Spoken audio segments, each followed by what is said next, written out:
and we're going to go over mobility work today for the shoulder. This is my, not only the hip and lower back, but this is one of the most important things everybody likes to mention. There's a lot of shoulder problems out there. We see more in our clinic than knees and hips and backs.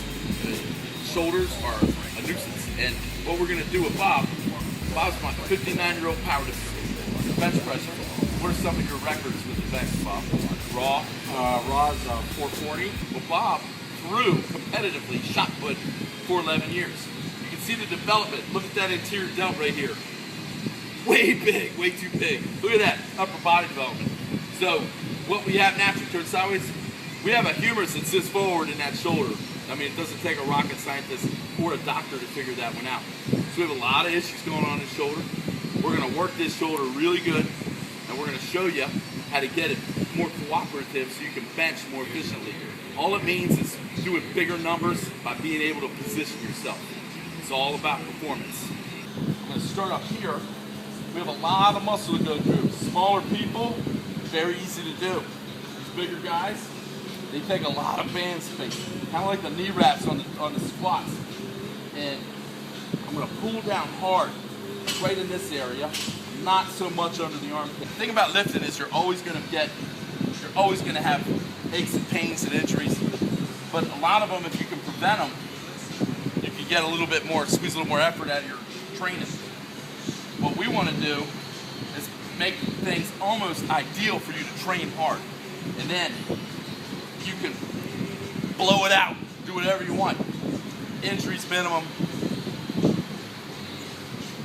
and very happy with your results.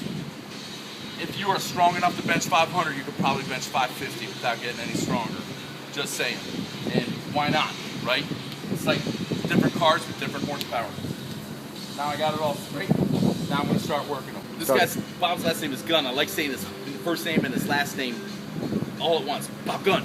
Just like Mark Bell. I just love these guys with short names. It's really good to just yell their name, kind of like a German. Bob Gunn. Okay, so I'm going to take Bob Gunn's arm. Notice how big he has. He's had some trouble tweaking his pecs recently. He didn't rupture it. However, it's on the way to get there. Most of that is called what? Translational loading. It's when we actually take the head of the humerus right here, you're bench pressing, and it pulls forward like that. All that is a fulcrum to tear that pec right off. And it's usually when you can't get the weight and you're back and forth like this, and you're doing anything you can, grinding to get that weight, kapow! You know, not cool. And if you're under stress, dehydrated, all these factors contribute to that. You may get away with it for years, but one day you're going to have a torn pec. Not cool. So we're going to do stuff to prevent it.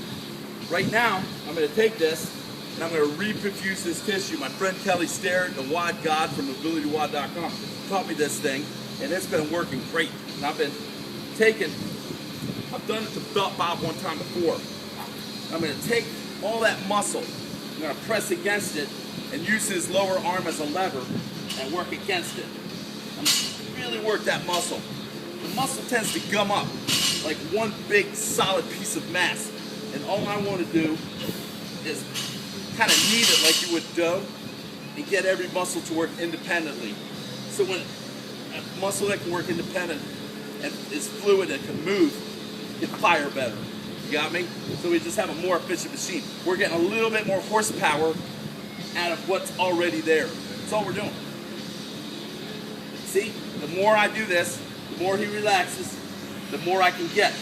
And I'll take another technique where I'll push here and I'll pull his arm at the same time. Just work all the way up to that corticoid spot, right where the bicep tendon comes in. And we have a code word sometimes. He'll say something, ouch, that's enough. If I'm going too hard. I try to stay on this armpit, and I don't want to press down in here where that connective tissue is. I'm going to get right here, go back, back, back, back. These old lifters are tough. They can take a lot of pain. So I'll just use that to my advantage, get as much work as I can, and until he can't possibly stand it, and his fingers are a little purple. Now, remember how we set the hips in? Let's do it to the shoulder, all right? This is probably one of the single most important things. that I learned from Kelly Starrett last year. It really helps the bench. And I don't have to worry about tearing my pec. So why don't we, you know, if this works and it makes you better and able to bench without worrying about tearing your pec, do it. All right, get a training partner, teach each other. So I'm gonna take this, head of the humerus. Look how it's lifted off the ground. Come here, cameraman, check that out. You see this? Look at all that space. Now watch what I'm about to do. I'm gonna jam it down into the floor. Push it down, just like that. Now Bob, give me a little external rotation. There you go. Don't force it. Good, good, good. Some of these big guys, cameraman, some of these big guys will have to get up top and push it down really hard and work it. Work that external rotation.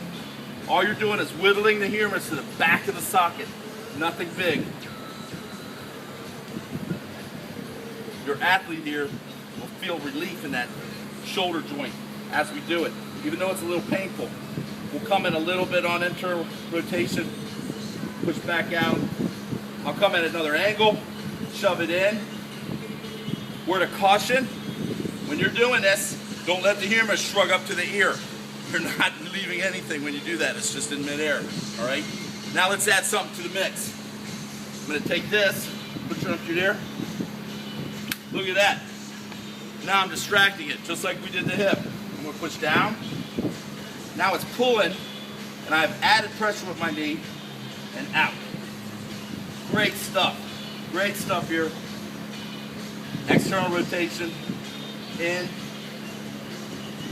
He's about to put a shirt on and bench, so we want to get him ready for this. See that? You okay, Bob? Yep. Now, finish that up. Take this off. Come on up. See this thing I put around his other armpit kept that from rolling down. And that's, you can do that with a really long band or two of them. Now let's take all this off. I like to call this trickery.